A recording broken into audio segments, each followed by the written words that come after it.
What prompted that? She's the mother of my children, so I have given her my kids are calling, asking, where's mommy?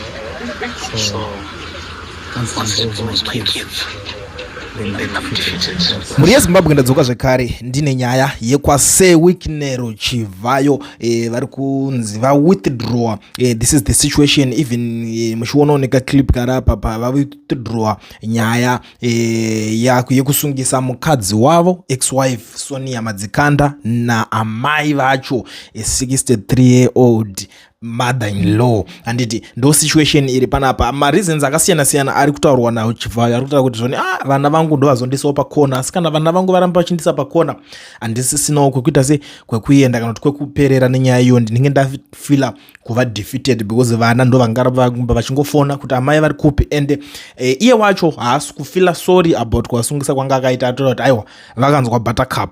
So Chivayo says his relationship with ex-wife Sonia Madzikanda and her mother Tabita Madzikanda will not be destroyed by the arrested, saying their bond remains commended by the two children he shares with Sonia.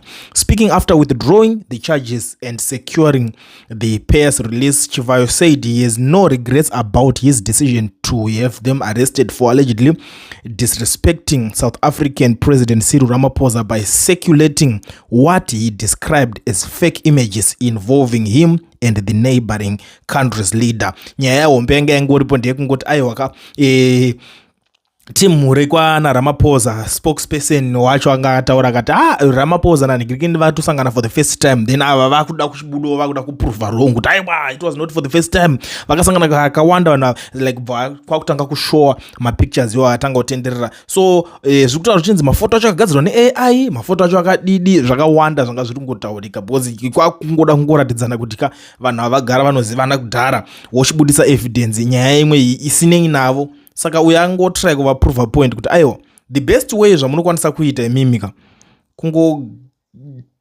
nemukomana achita life yake zvemanhigirini kwaanowana mari nemawandiro anoita mari, siyana inazvo.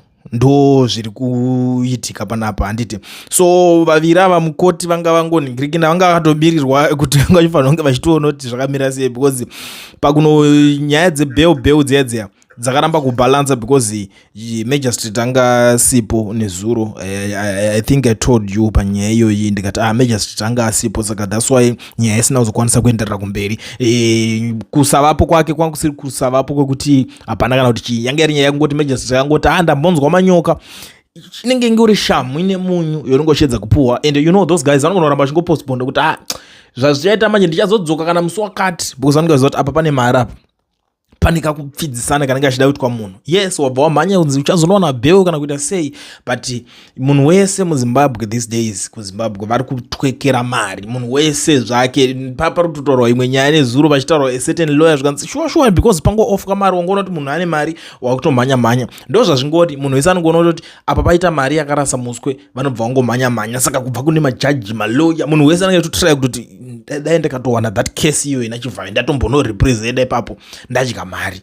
Handimazviona ndo nyaya inenge iripo, ende pane issue yamune muchifunga kuti kaka issue kadika kakasike kuti munhu angabva atopinda nemoyo kudaro ndo kaanotonyasopinda nemoyo kako, because anobva atimira ndibva ndatonyasohaya mabest lawyers obva anyatsoona kutswanya zvakaoma mufunge. Ndo nyaya yemari yacho painozongonhingirina iri painozongonoperera iri. Ende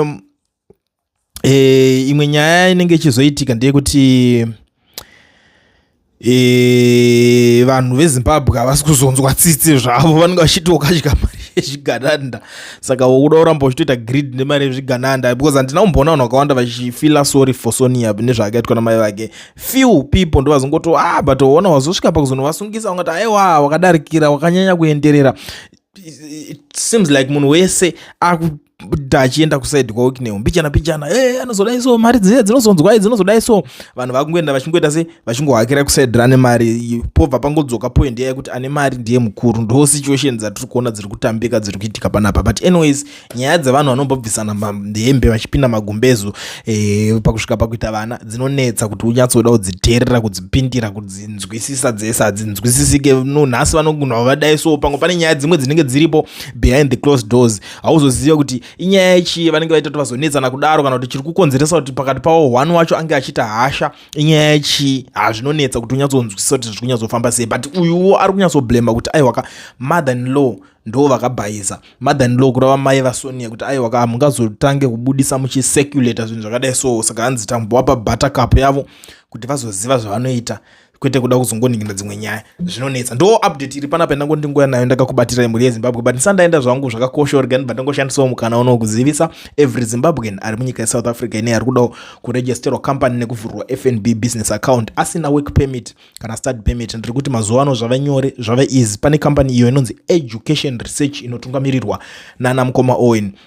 Ndidzo shasha vanokwanisa kukuregistera macompanies vokuvhurira FNB business accounts musina work permits kana study permits. Saka tiri kuti no work permit, no problem. Education Research is the solution. Vabate panamba dzavo idzo dziri kubuda pascreen, zvinhu zvenyu zvinobva zvatanga kutokufambira ipapa. Vanokuitira vari kwavari, iwewe uri kwauri ikoko haunidhe kutravela uchinovatsvaga. Vari professional, reliable and affordable futi pazvinhu zvacho. Saka itai zvinhu zvenyu zvinobatika. Namba ndidzodzi dziri apo. Kana uchinge uchitora nechinhu chino kana uri kutora pascreen it's okay, gara wanyora pasi. Kana uri uchindoonera pafoni, rowa screenshot so that obva watase uzotora namba uzogara wavabata utaura navo. I hope namba matora. Thank you so much.